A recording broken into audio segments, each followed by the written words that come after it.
Okay, so I am the host and as well as I am the presenter. So let me introduce myself. Am I audible, Rohan?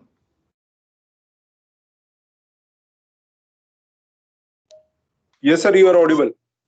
Yeah, and PPT is visible. Yes, sir, clearly visible. Okay, so I'll put this on in a PPT mode. Okay, so myself, Dr. Chandrakant Sonone. I am associate professor in mechanical engineering department, Symbiosis Institute of Technology, which is affiliated to Symbiosis International University, Pune.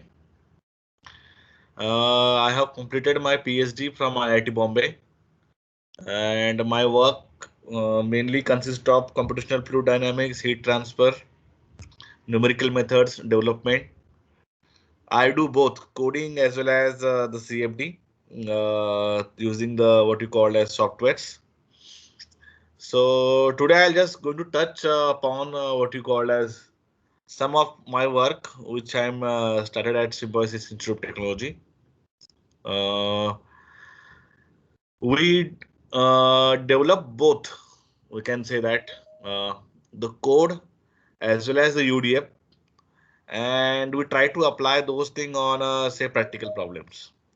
So let me show you one of my what you call as the solution of numerical methods, the code developed and which has been applied over a real life practical example.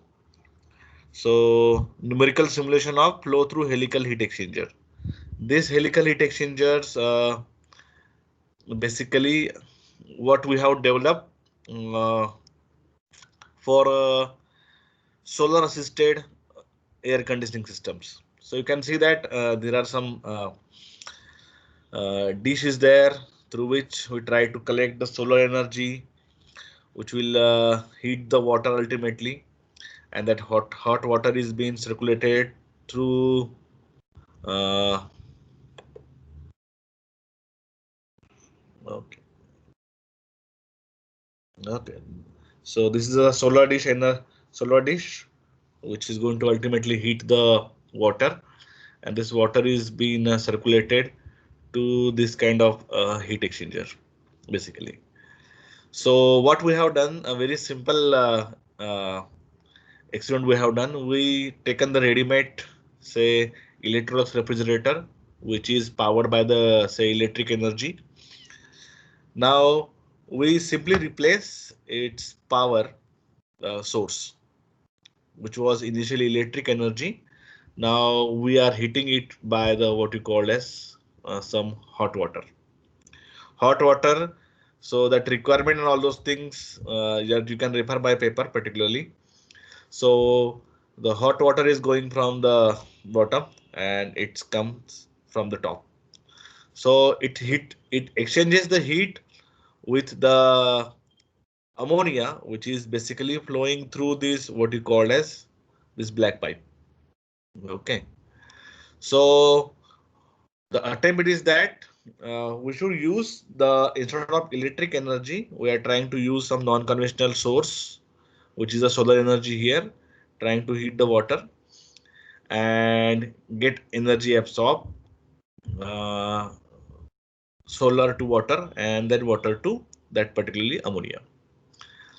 Now we have tried many configurations, and here I am going to present what you call as a result for the helical configuration. Now you can see that the this is a very simple case of double pipe heat exchanger.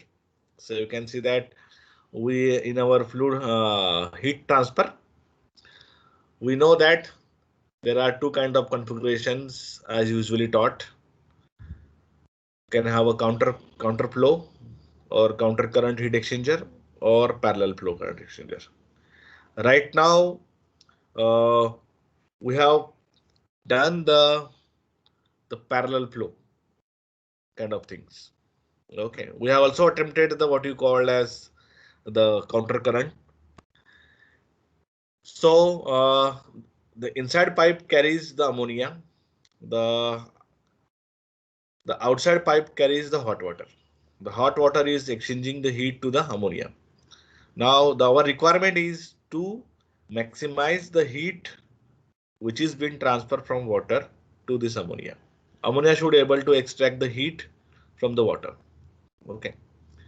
So what we tried to have a maximum, say particularly maximize the heat transfer.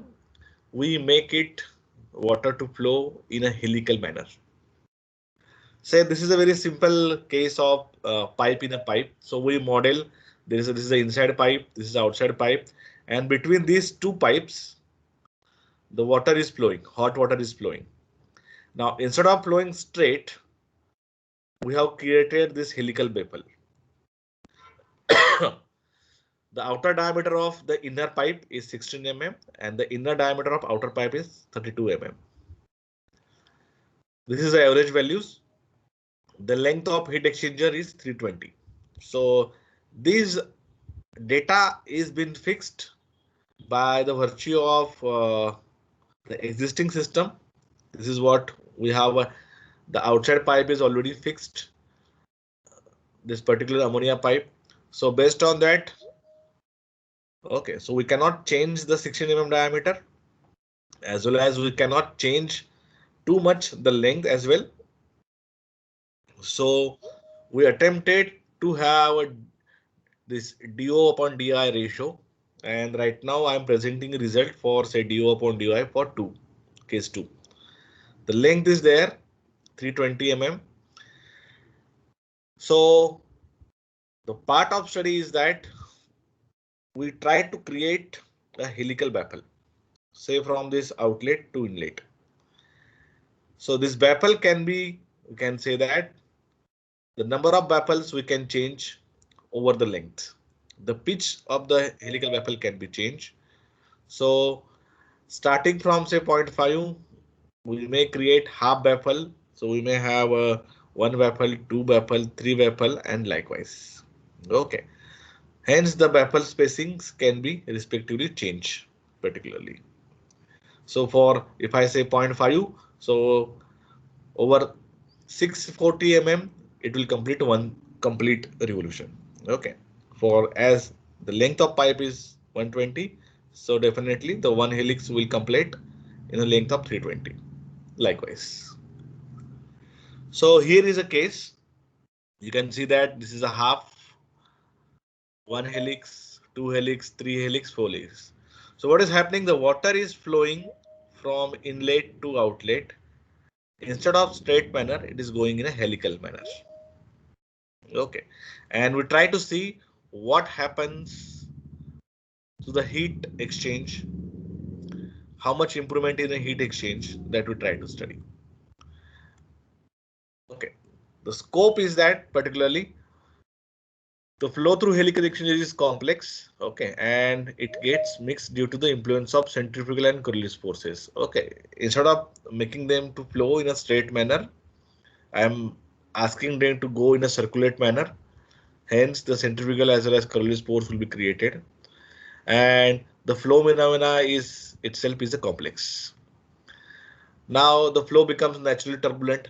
Okay, instead of flowing them straight, now they get mixed with each other. One layer get mixed with the other layer. Okay, so the flow becomes naturally turbulent. The heat transfer characteristics changes with Reynolds number, as well as for particular given Prandtl number. Prandtl number, as I am using water, so that is not being changed. So for given temperature, the Prandtl number is constant for water. However, we did change the Reynolds number by changing the say inlet flow rate. Basically, currently the geometry I am not changing. Okay, so we have tested particularly the range of say 1500 to 6000 Reynolds number. So which is essentially case goes from what you call as transition to the turbulent kind of case. If you check double flow particularly, okay, I will go back to the results. Let me show you the likely results. Then I can come back to my.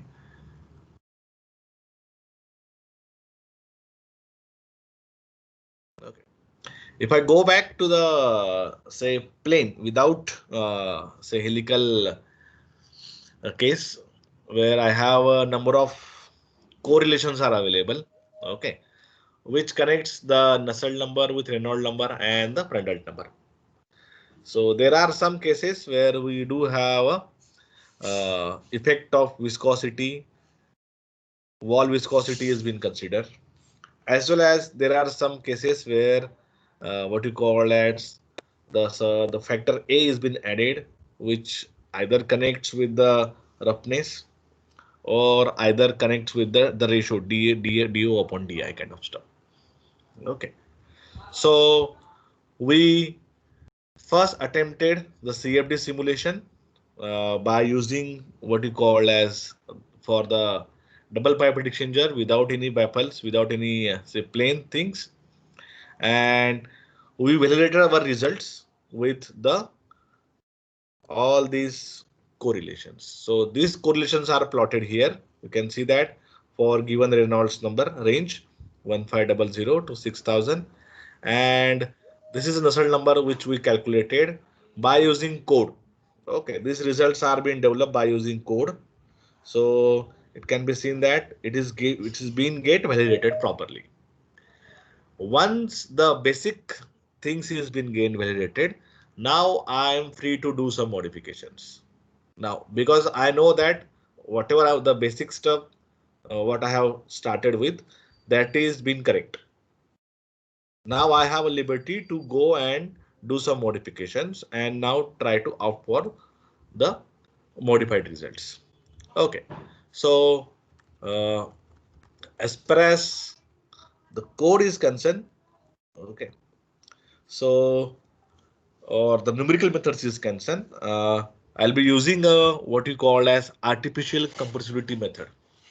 Okay, so this method instead of it's contrary to the simple simplex method, which is usually based on the pressure and velocity.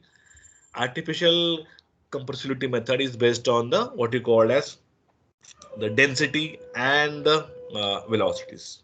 Okay, we know that there is no density change. However, if you made the flow to behave like a say compressible flow, if you made incompressible flow to make say behave like a what you call as compressible flow, that means if you introduce the artificial compressibility or artificial density variation, then I may able to use all kinds of say particularly the methods available for compressible flow to the what you call as particularly my formulation. Okay, so this is a one class of, if you go to the classification, this is a one class of method which has been very popular because they have very high speeds as compared to the simple simplex method. Okay, the flow what we try to study is unsteady flow, so we try to use the dual time stepping.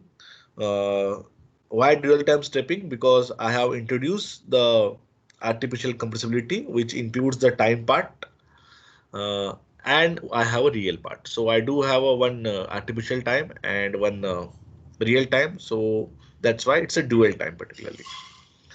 As far as the flux calculations are concerned, there is the one popular method called Harton, Lax, and Van Leer with contact. So this is my PhD contribution. We have developed this method for particularly for incompressible flows. Viscous fluxes are evaluated in a central manner. Uh, then I have used the Spalart-Almaraz one equation turbulent model with curvature or rotation corrections. The high resolution or the high order accuracy is being obtained by using solution dependent weighted least square over the unstructured meshes. If you see that, if you have a regular meshes, it's very easy to go with the I plus one, I minus one. But if you have unstructured meshes, so there is no I and I plus one. Okay, so I will show you with the grid how to take I plus one. So that is been very tough in case of unstructured meshes. And if you go to the practical cases, you cannot construct everywhere the structure mesh. Okay, you has to go to the unstructured meshes. Okay, and at the end, we try to validate our results with the setup develop. Okay, I'll just give the very brief. You can just say that what you call as equations. So this is the equation what we written in the particularly for artificial compressibility formulation, which is using dual time. So I can say that this is my artificial time, this is the real time, these are the flux terms, and this is the source particularly. So what I am trying to do that this is been why artificial time has been added. So to understand this, if you go and check the nature of incompressible Navier-Stokes equation, so it is parabolic elliptic. Parabolic elliptic means what? They behave the pressure wave and the velocity wave, okay, in a parabolic and elliptic manner particularly. However, when we check the compressible flow compressible flow is a hyperbolic kind of parabolic kind of stuff. Okay, hyperbolic means it moves with the waves. Okay, or even if you remember the lecture by Dr. Yogesh Bhumkar sir. Okay, so the waves are moving particularly, so in a hyperbolic manner. So because of addition of this term, pseudo time term, the equation of your incompressible flows changes from parabolic elliptic to hyperbolic parabolic. Okay. Now I have added something extra here, so which don't have any physical meaning. So that's why we call as a pseudo time. Okay, the artificial time. It don't have any real physical significance. And I do iterate over a time until all the terms which I have added artificially that need to be vanished. Okay. Please remember that there is no actual zero in computer world. So this may goes to 10 to minus say minus 10 to minus 6, or even for heat transfer flow 10 to minus 9 case. So these are okay. These are the uh, flow variable. You can see that this U, V, W, these are the regular stuff. What we have been added, the pressure and density term I have added in the continuity equation. Hence, I am able to establish the relation between what you call as the continuity and the momentum equation. Otherwise, in case of simplex case, you have to find the pressure from the continuity equation. Okay, find the velocity and then check the continuity. Yeah, please you can mute your stuff, mute your mic. May I request all participants, please mute your mic, participants. Okay, so once I have added the pressure term, then the connection is being developed particularly, and that's why the solution is being what you call as it changes the nature from parabolic elliptic to what you call as hyperbolic parabolic. So these are the convective fluxes. These are the viscous fluxes. Okay, so the stress component we can have particularly for as far as the source terms are concerned, they are arising because of the Spalart-Allmaras one equation turbulent model. Why I have used one equation turbulent model? Because it has only one equation, and it is has a very similar nature as what you call as the density kind of stuff. Okay, that's why instead of going for that k epsilon k omega model, the Spalart-Allmaras this SA model or Spalart-Allmaras model giving me a better solution as compared to k omega k epsilon terms. Okay, all these constant are being used as it is been suggested on the NASA website. Okay, so as far as the governing equations are concerned, I'm going to use the what you call a second order backward step for the real time, and I'm going to solve for the pseudo time by using 5-stage Runge-Kutta scheme. Okay, 5-stage Runge-Kutta scheme. I think Dr. Bhumkar has already told you how to use the Runge-Kutta scheme particularly. So we are trying to solve using Rangan-Kutta method and try to obtain a solution such that this R star becomes 0, that we call as residual is 0, or ultimately if the R star becomes 0, ultimately the what are the added pseudo time terms are there, that is get vanish. As far as convective flux is concerned, this is very popular method where we are being used to find the convective flux at the cell interface. So it is evaluated by using HLLC AC, Hatton-Lax Van Leer, for the artificial compressibility, which says that we should find the solution as per the waves. Okay, the characteristics waves movement. If the characteristic is moving to the left, or if they are moving to the right, or if there is a contact, particularly this A star. So as per their signs significance, we need to calculate what you call as the variable in the respective domain. Okay. Otherwise, what will happen? As I think shown by Dr. Bhumkar sir, the waves, if you don't take care of the waves, they will travel in the opposite direction or in a non-desired direction, particularly. So as you can see that the flux are being calculated as per the waves speed directions, particularly here. Okay.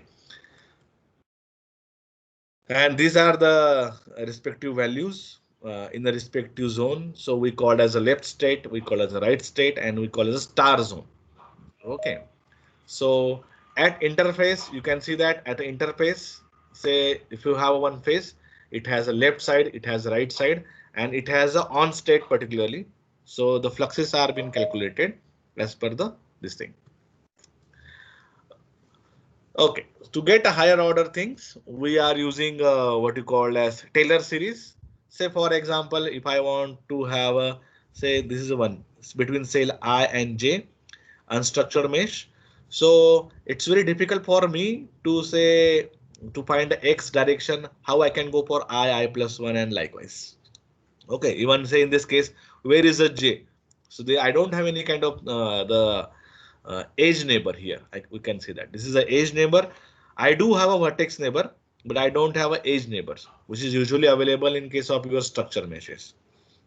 So instead of that, what we are saying, we are interested to find the variable at the left side, variable at the right side, okay, of a edge, so that I can find the left flux and the right flux particularly. So we can use what you call as the Taylor series, over a what you call as, say particularly, I can find the left, okay, variable at left, and I can use the Taylor series with respect to, okay, the I cell, and I can apply the Taylor series for with respect to the J. Hence, I can have a left and right state I and J. You can see that, and respective distances over the respective derivatives. So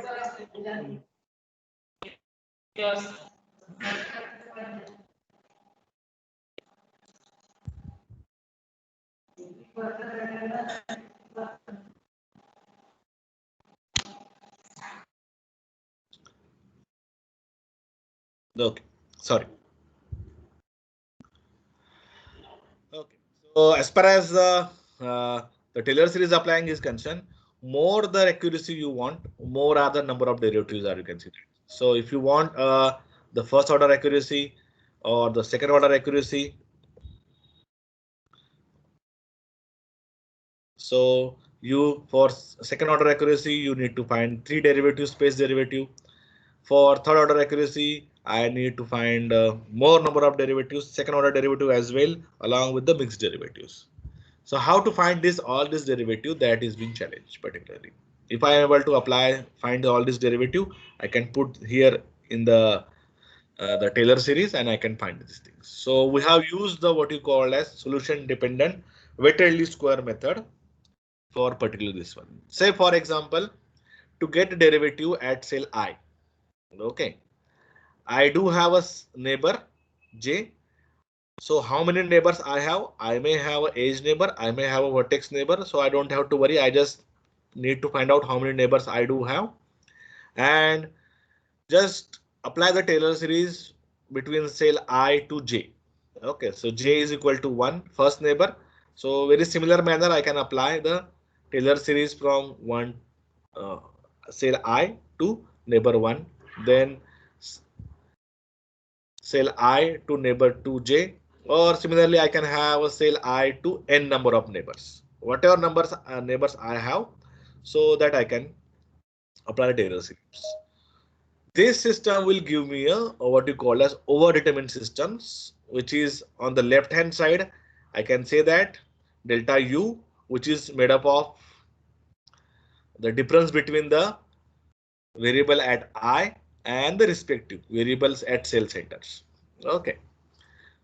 The R is nothing but the distances. You can say that I can combine all the distances, and du is a vector having a all derivatives. Now my aim is to find out the these derivatives. Now by using a simple technique, I can go and find out if I have a R inverse. Definitely, I can go and find out the what you call as all derivatives. Okay. However, if you go and apply directly this manner, so that is when uh, either you get end up with what you call as the singularity matrix. Okay, because of the mesh is not uniform, they have a variable distances and all these things. Hence, it is recommended to use what you call as normalize the equation. Okay. How we can normalize? By using what you call as the least square. Okay. So by applying least square technique, I can introduce the particularly with some weights. Now this weights I am going to apply, which is of the function of the what you call as variable itself. So that if some cell is having a high variable value, so it is going to contribute more. If I have some variable less, so that's why it is called as solution dependent weighted least square. Okay, I'm going to apply the weights based on the solution. Okay, let's discuss the results. So I have already shown you the base validation, and okay, this is a delta p value I have not shown you last time. So even we tried along with the the numerical values. This is a delta p we try to calculate, and this is the 90% of correlation, 100% of correlation. So you can see that it's been pretty well validated. Okay, once I done the validation, now I'm going to add the baffle. Okay, and I'm going to test for all the say point for you 1, 2, 3, 4 baffles particularly. Okay, so once I add the all baffles, here is some data which is need to be done, and this we obtain over the month calculation. You can see that this is completely unstructured mesh I have used here, and these are the number of cells, number of nodes, number of faces based on the what you call as cell convergence. So we have conducted cell convergence based on the what you called as the base value without baffle, as well as we tried with the one baffle as well. Okay, so mix hexahedral and wedges are being used for over the all these cases. Okay, so this is the flow streamline. You can see that the streamline at Reynolds number of 6,000. Okay, so if I have a half baffle, the flow is not been getting too much circulated, or not moving in a helical manner. Whether in case of one baffle, two baffle, okay, they do get in a helical manner. Because it start moving in a helical manner, they start mixing with each other. The heat transfer value is being getting increased. In a regular case, what happens? Say the from outer to inner. So there is a boundary layer, and the heat transfer get done through that boundary layer. However, because I have created the this kind of helical movement, the boundary layer start getting bricked. Okay, and the domain of heat transfer is increase because of the what we call as because of this kind of movement. However, also it is not recommended to increase the more number of baffle. That I will tell you why. Okay, so these are the temperature contours particularly. I hope it is visible. I have plotted at 1, 2, 3, 4, 5 locations. Okay. And for the various Reynolds numbers, this is 500, this is for 200, 2500, 3000. So you can see that, okay, this is the boundary layer what we are talking about. Okay, the thermal boundary layer has been created, and that is for the one helix particularly. So as if I increase the Reynolds number, you can see that the boundary layer is been getting closer and closer to the inner wall. Okay, and the heat transfer is been through only through that particular that boundary layer. Remaining, you can see that the temperature is being maintained constant. Okay, so that is been not recommended. Okay, so these are the result. These are the Nusselt number. What is been particularly for what happened with compared with the annulus without say helix and with helix. You can see that the Nusselt number is increased almost by a factor. You can say that is some 15.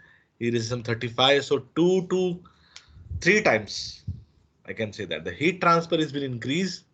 The Nusselt number is been increased by 2 to 3 times. Okay. However, you can also see that there is no much effect.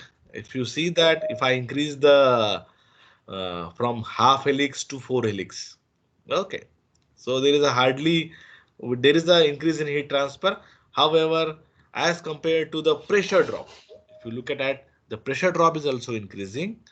So here is a value. The pressure drop is also significantly increased by the range. I can say that particularly by 4 to 5 times.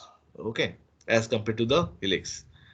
So we will recommend that we should not go and use the particularly what you call as more number of helix. Rather, we should be settle up with something somewhere the average or optimized value. Say go with the 1 or 2 helix, so that the heat transfer will be appropriate along with the low pressure drop. If you have a more pressure drop, so your pumping power is increased particularly. Okay, so this is a heat transfer coefficient again showing it is increased from say at a 500 value to the 1500.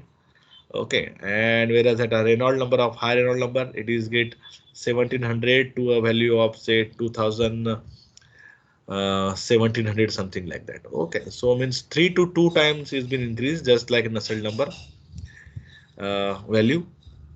Okay, so increase in the value. Okay, how much percentage you can say that, or how much factor you can say that. So as I told you, the Nusselt number is increased between 1.5 times to say 3. Okay, or 2.8 particularly. So there is a significant heat transfer increase particularly, as well as the pressure drop. As I told you, there is a the pressure drop is increased. You can see that almost by 3 to 9 times. 3 to 9 times is very high value if you are going to pump the fluid throughout the day, so or 24/7, so that is been huge value. Okay, so we need to settle down particularly with respect to the pumping power and the heat transfer. So what we have done, we try to develop the empirical correlations based on the numerical study and try to get a very similar correlation what is been available for the base pipe. Okay, so here is what is the value we can get A, B, C, Nusselt number and the Prandtl number. So I do have some values. So similarly values for the what you call as friction factor as compared to the base pipe. So this is being the friction factor what is being proposed, and this paper is been accepted in the what you call as ambient energy journal. So okay, so I think I have taken let me quickly show you the my another PPT where I am trying to use the okay 3D.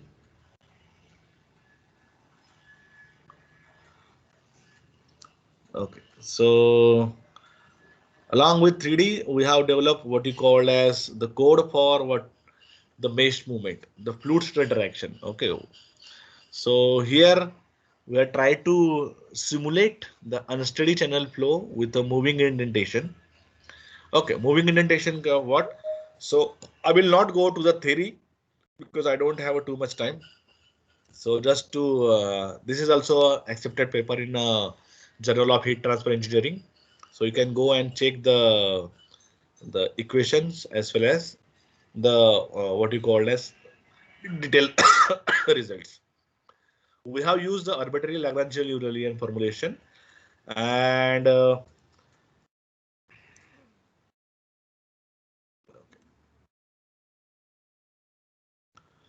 so this is a one channel which replicates the stenosis of a blood vessel. So through this channel, although it is a water right now, it's flowing particularly. So what is been different as compared to the regular channel? You can see that there is a one oscillating.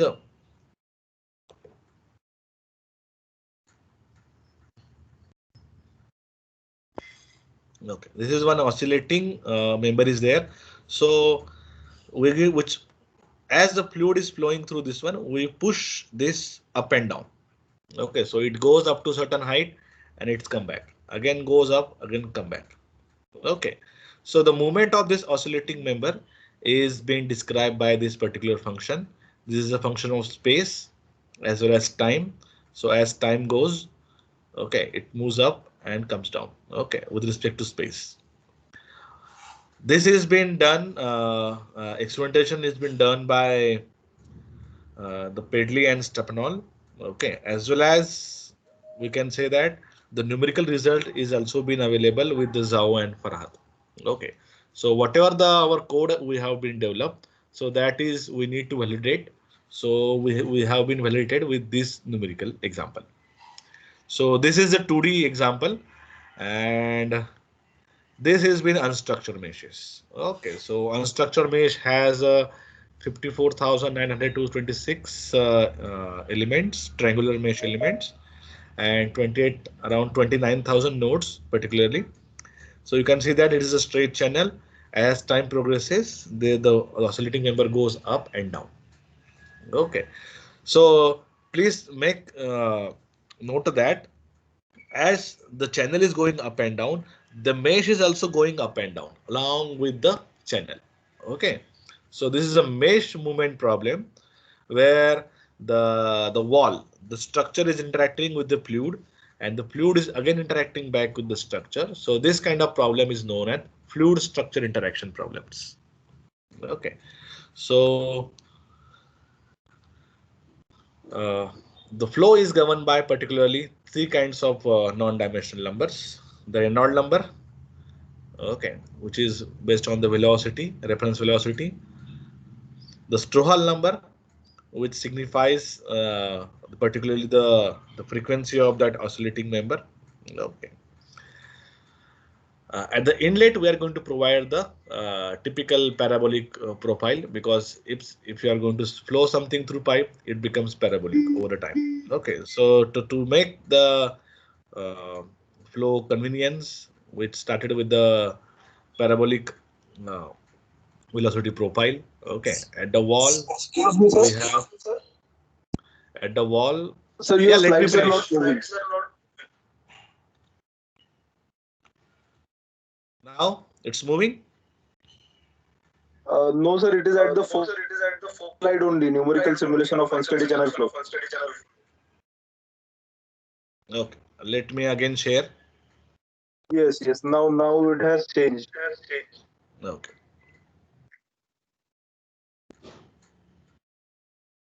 Okay, now it's moving. Yes, sir. Yes, sir. It is now moving. Yes.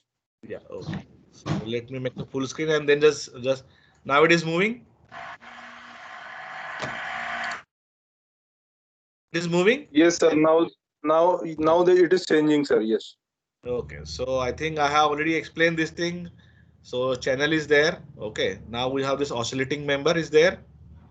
So you can see that. So this oscillating member oscillates with respect to the as the flow is flowing. Okay, so this is a regular pipe and this oscillating member is oscillate with respect to time. So it goes up and down.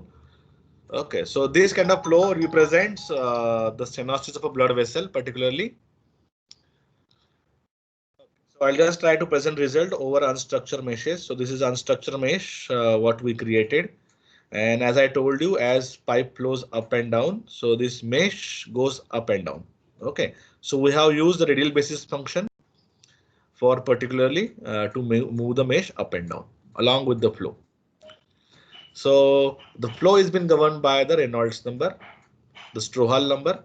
Okay, the Strouhal number basically signifies the oscillating moment of that particular chamber, that oscillating member. Firstly, as I told you, okay, get to the flow without oscillating member, get the validation. So this is the pressure drop, what we calculated. Reynolds number and the Strouhal number case is being selected as per the experimental values given by the Pedley and Stephanol. So we try to simulate, we try to validate the same values. So that's why this value has been selected. And without moving, first we validate with the without moving case. And then these are the once the flow start moving up and down. So you can see that.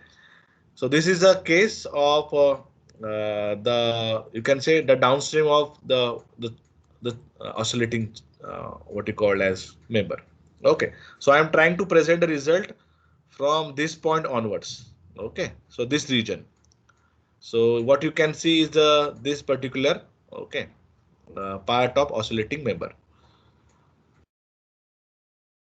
As the flow in, says, say at particularly you can say that at a time of zero point 0.3 t by t. Okay, so it is at 30% you can say that. So this goes somewhat up. So there is a creation of the what you call as vortices at the downstream. Okay, so these are the first are my results.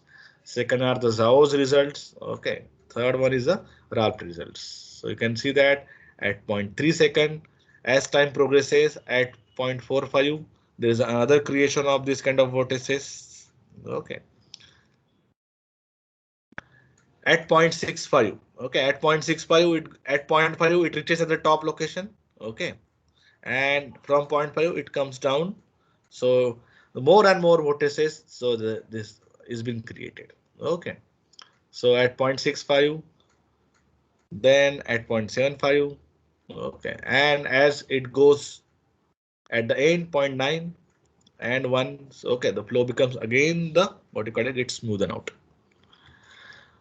These are the evolution of what you call as vorticity. Vorticity represents the low momentum fluid, or where your fluid is being what you call it, get okay revolved or get change direction is basically. So you can see that this is basically the flow get reverse because of this what you call as indentation.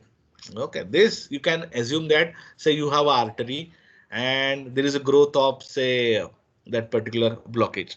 The blockage, because of the blockage, the this kind of scenario has been happening in the your artery particularly. So this is going to create a problem. The blood flow is not smoothly flowing. It's get flow. Okay, in the downstream it come back again. Okay, which measure cause of your increase of pressure in the artery, and your heart has to work against this increased pressure kind of stuff. Okay, and this is one of the major reason where you get a heart stroke. Okay, we try to then try to locate the vortices. Okay, so we can see that this is a B, then C, D. So we try to give the vortices and how they are going downstream. So that is been we try to validate. So we can see that these are the experimental results shown by square, by circle. This is our results, and by dotted line this is our results. Okay. So just let me show you the animation.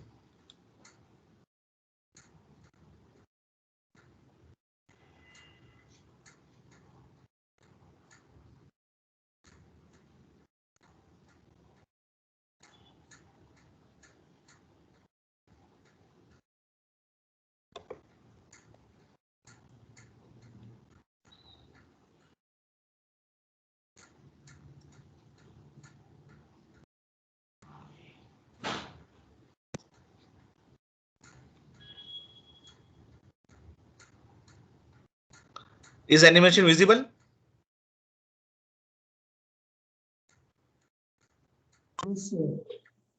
Okay, so you can see that as this is okay, this is creating a vortices.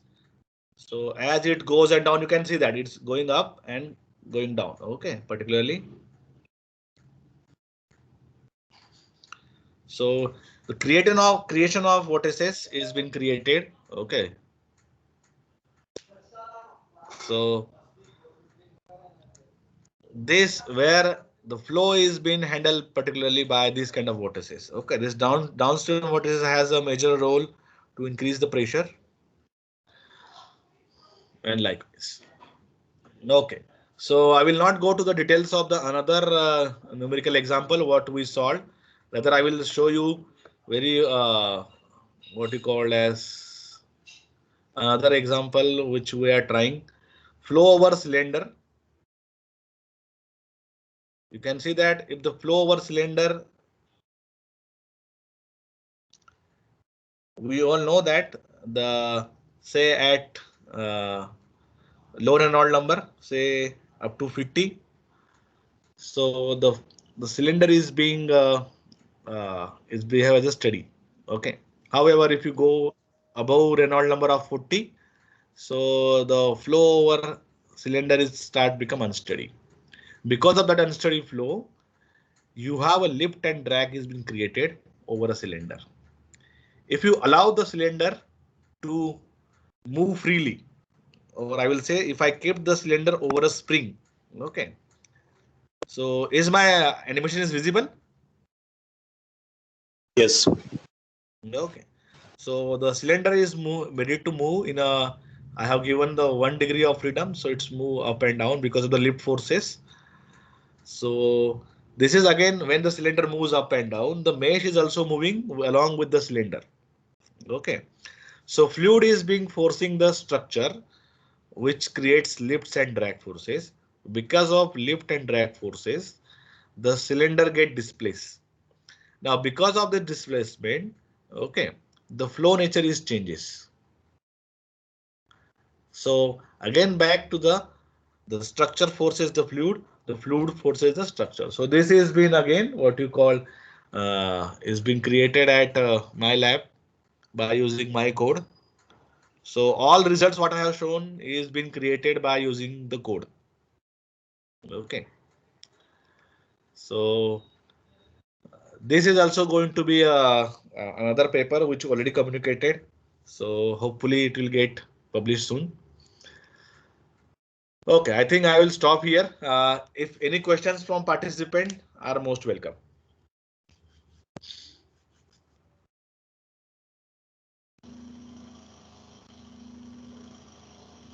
So, is it possible to share your paper which is related to the heat exchanger? Yeah, that I will share. No problem. Yeah, please. Then in that helical heat exchanger, what we have additionally done, one of my students, Rohan Sawant, he has done the experimentation as well as he tried to add the nanofluids. So we Okay. have not done that using what we call as core, but we have done that using Fluent. So we have used the nanofluids. We have added along with the water nanofluids and try to simulate how much increase in the heat transfer along with Okay. physics of the nanofluids.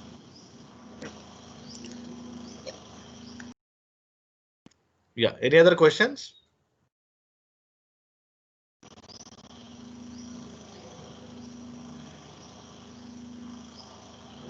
Do you have any material available means related to UDF which we are using for the like coding?